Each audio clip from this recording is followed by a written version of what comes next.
Today we're going to talk a little bit about the importance of being interested but not obsessed.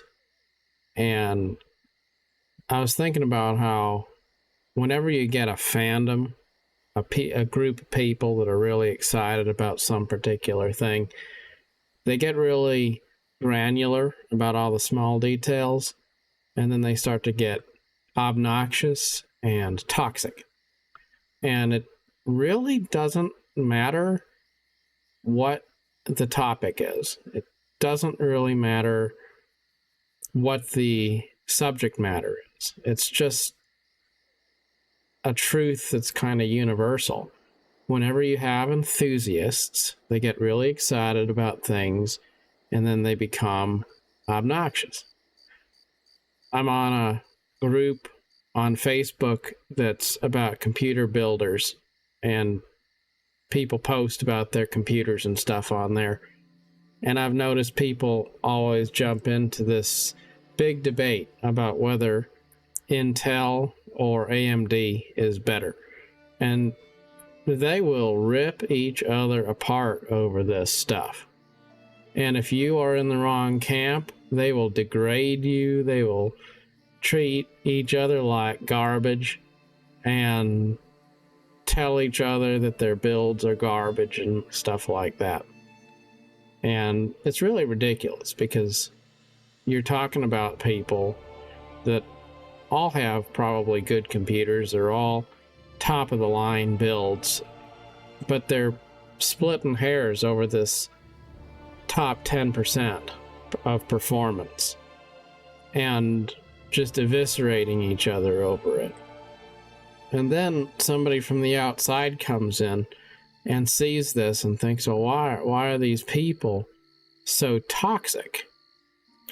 Or maybe there's people who build their computers, and then there's other people who buy pre-built computers, and the people who built their computers will tell the people who bought a pre-built one that their computer's garbage, or that they're not part of the community because they didn't build their computer piece by piece or whatever.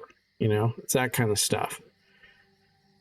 And it's not just limited to something like computers. Maybe it's in the video game community. For example, in the group of people who play City Skylines, there's been a lot of contention about whether City Skylines 2 is a good game or a bad game.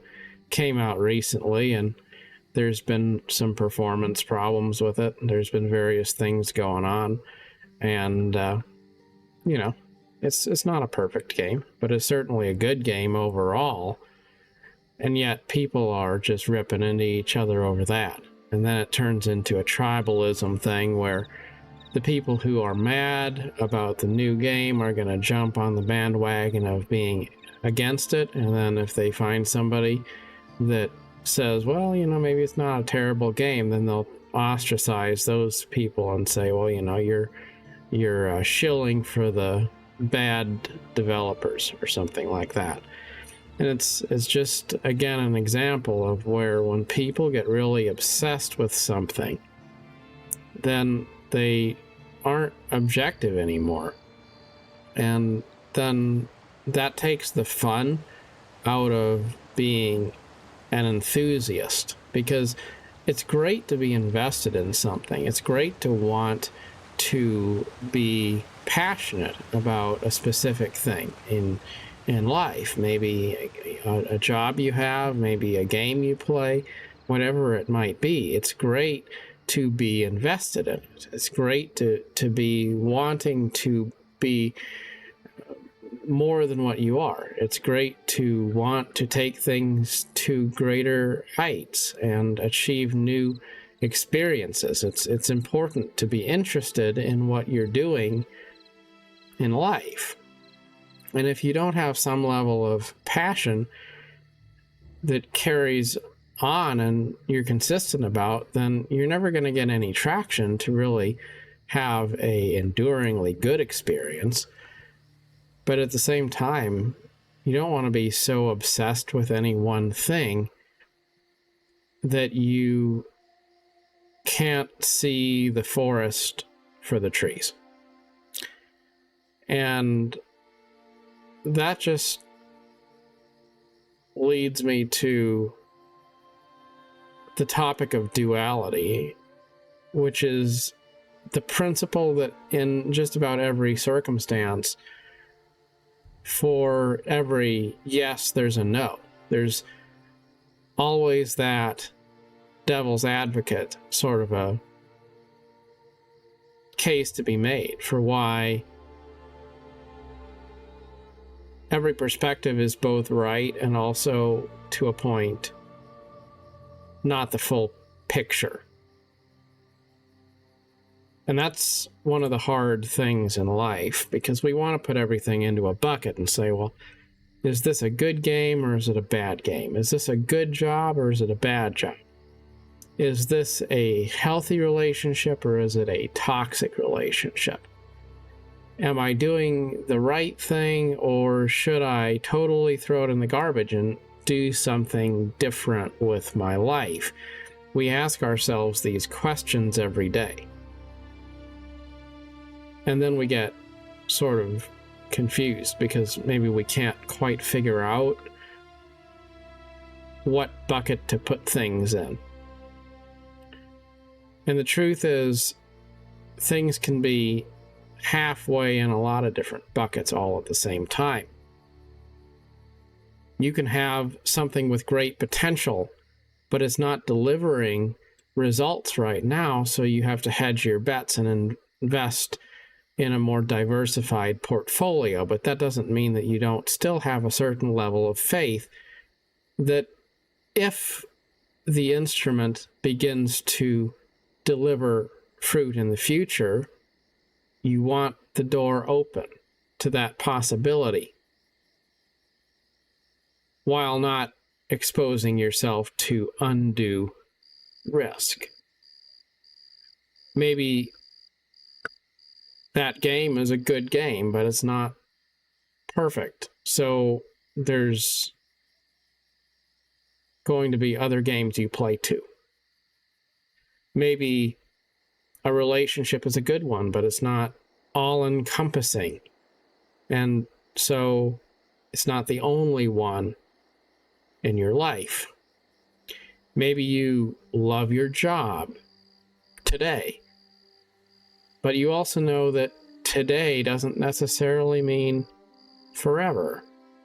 And so you're committed in the moment. And you're not planning to leave, but you also have this sense of, I'm not necessarily going to be here forever either. And you allow there to be that mixture of certainty and uncertainty, of investment and hedging your bets, of saying, I'm on board, and also at the same time in being willing to embark potentially in new adventures that take you in a different direction. The truth is that we're living our life and we're all in some transitory phase between birth and death. We have a period of time to live, and then we will grow old and we die. And there's this sense on a daily basis of conflict, because on one hand, we have this sense that time is something we have a kind of a large amount of, and it goes on for a while, and things don't change very quickly. And yet, we also have that knowledge that time does have a limit, that we are moving toward an end, that what we are today isn't what we always are going to be. And so we're kind of haunted by that, and we have a mixture of apathy maybe, apathy in the sense that, you know, it's okay if not everything happens today because there's always tomorrow. And then there's also that gnawing sensation that there's only so many tomorrows before we reach the end. And what does that mean? And it doesn't really mean anything more than what it is. It just is. But the point I'm getting at is that whether it's our philosophy, our relationships, our way of internalizing the human experience, at the core of everything, there is a strange duality that we have to accept in every single part of life. No matter how much you try to make a rule book that'll work for every situation, no sooner than you make a rule and say, here's where I draw the line in the sand, you're going to hit another curveball. It's going to force you to say, well, I guess I need to make an exception to the rule. And then you'll wonder, well, how do I know how far to let exceptions to the rule go? How should I know if I need to hold the line or if I need to yield? And do I compromise too much, or do I push too hard when I should be patient? And these are not easy things. But it is important to be a mixture of proactive and also patient. It's important to be willing to move forward and not always be in chains to the past. And it's also important, even if you do move forward, to leave old doors open so that Providence can work in its own unique way. You should forgive and yet also establish guards for your security so that you don't focus so much on being tolerant of the evils that others might subject you to, that you are consumed by them.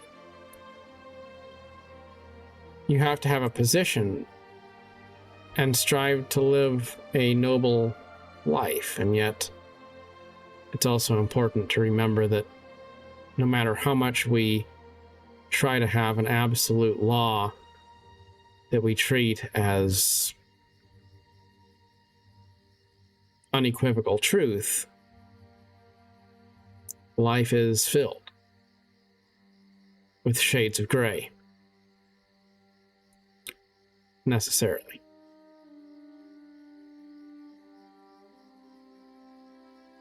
Maybe all we can do is return to the idea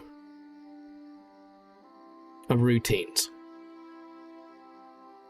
And I really, really love the allegory of the pilot flying an aircraft into the clouds, maybe into a storm. And there's all of these different feelings. The worry, the anticipation that go along with that experience. And it's absolutely true that being a pilot requires a degree of judgment. It requires discretion to make a decision about when to divert, whether to stay the course or to try to land, whether to take bold action or just stay the course. And yet, much of a pilot's career is not spent doing the hard work of making tough judgment calls. Far more often, it's the simple faithfulness of following a set of predefined rules. See, there's a guide for how you're supposed to behave if you are the pilot of an aircraft. And it doesn't cover every situation, but it gives you a baseline to go off of. So when you don't know what to do, you at least have a standard operating procedure to fall back. That's kind of important in life. It's important to have some sort of a standard operating procedure that you fall back on. A daily routine that you go down to, and you know, no matter how lost you might feel, you always return to those same consistent guideposts. Doesn't mean that you don't deviate from them if you need to. It doesn't mean that you're bound to them concretely, but you have them. Because there's so many times in life when you feel like you're in a fog. And in those moments, it's important that you be able to stay the course, despite the fact that maybe you don't feel it in the moment. So, life's filled with exceptions to the rule. It's filled with shades of gray. It's filled with a mixture of necessity to be engaged and also to be objective. But through all of it, I think it's important to stay interested, to stay connected to things that give you a sense of groundedness. Maybe we're all a little bit lost sometimes. And yet, it's those little things that keep us going. So you get out of bed at a certain time and you make a cup of coffee and you go for a walk and you go to your boring job and you make a YouTube video that maybe nobody's going to watch, and you log into that game that you've been logging into every day and do some little daily quest because it gives you a sense of structure in your day. And you write in your journal and you read a chapter in a book off the bookshelf, and you know, that kind of stuff. Just a lot of little things.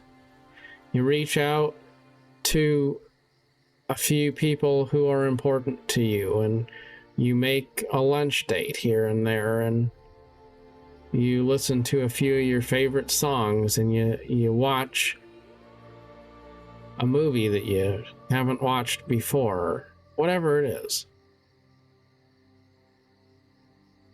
Our days should be filled with time spent doing things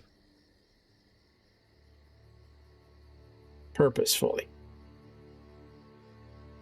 Because if there's anything worse than making poor investments, it's making no investments.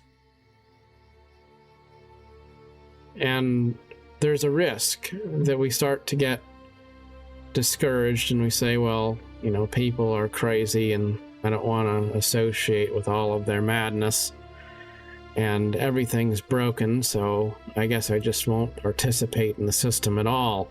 And then we become cynical. I think as people get older, they become more cynical when they get discouraged, and they allow themselves to stay discouraged for too long. Like Jean-Luc Picard in Star Trek once said about hate, he said it's like old leather. After a while, it becomes comfortable. And isn't that true? We get a little bit discouraged, and then we start to feel a little bit sorry for ourselves, and we give up on our routines a little bit, and we give up on our sense of imagination, and we start to be a little less passionate. We stop being as idealistic as we used to be, and after a while, we're just closing an awful lot of doors, and we're not really closing other people out, we're closing ourselves in. It's important not to do that. It's important to stay optimistic. It's important to believe that there's more good in the world than there is bad, and to be balanced and fair in our approach to all the different things which may happen or not happen in our lives. And finally, I guess I would just remind of the fact that it's good to be kind in spirit to others. Because in life, there's times when you might close a door. There's times when you might go through a doorway and not return, because sometimes you have to move forward in your life. That's fair. But you don't have to slam the door. You don't have to be bitter. You don't have to make a lot of ultimatums. You can live your life concertedly, but in good humor and kindly. Sometimes I think that we start to get so frustrated with the little things, frustrated with what we see as ills in others. We start to treat people with an attitude of frustration. And that doesn't really bear any fruit positively in our lives in the end. As someone has said, it's likely that people will forget what you have said, and they will forget what you have done, but they will always remember how you made them feel. So no matter what you do or don't do in your life, always try to be the sort of person that doesn't let grudges last for very long, doesn't let bad days turn into bad weeks, doesn't allow a little bit of discouragement to become a lifestyle of defeat. And if you're not sure where to begin or what to do or how to break out of a funk or anything like that, I suppose I would start by forgiving the trespasses of others,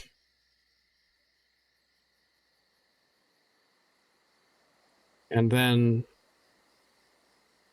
staying true to those small daily routines that give you a sense of direction and grounding as you make your way through life. And finally, if you feel like there's contradictions in your life, don't worry too much about it, because the truth is that's not really something wrong. That's actually pretty normal. because life is filled with contradictions, at least from our perspective. It doesn't mean that life's really broken. It's just sometimes we think we see contradictions because we see such a small part of our lives and such a small part of life as a whole. So we think that we see contradictions, but really we just don't see the full picture. And it's important to remember that, at least intellectually, to know that, because then maybe it's a little bit easier for us to find peace in the storm along the way. As always, good luck on your journey. Till next time, thank you for watching.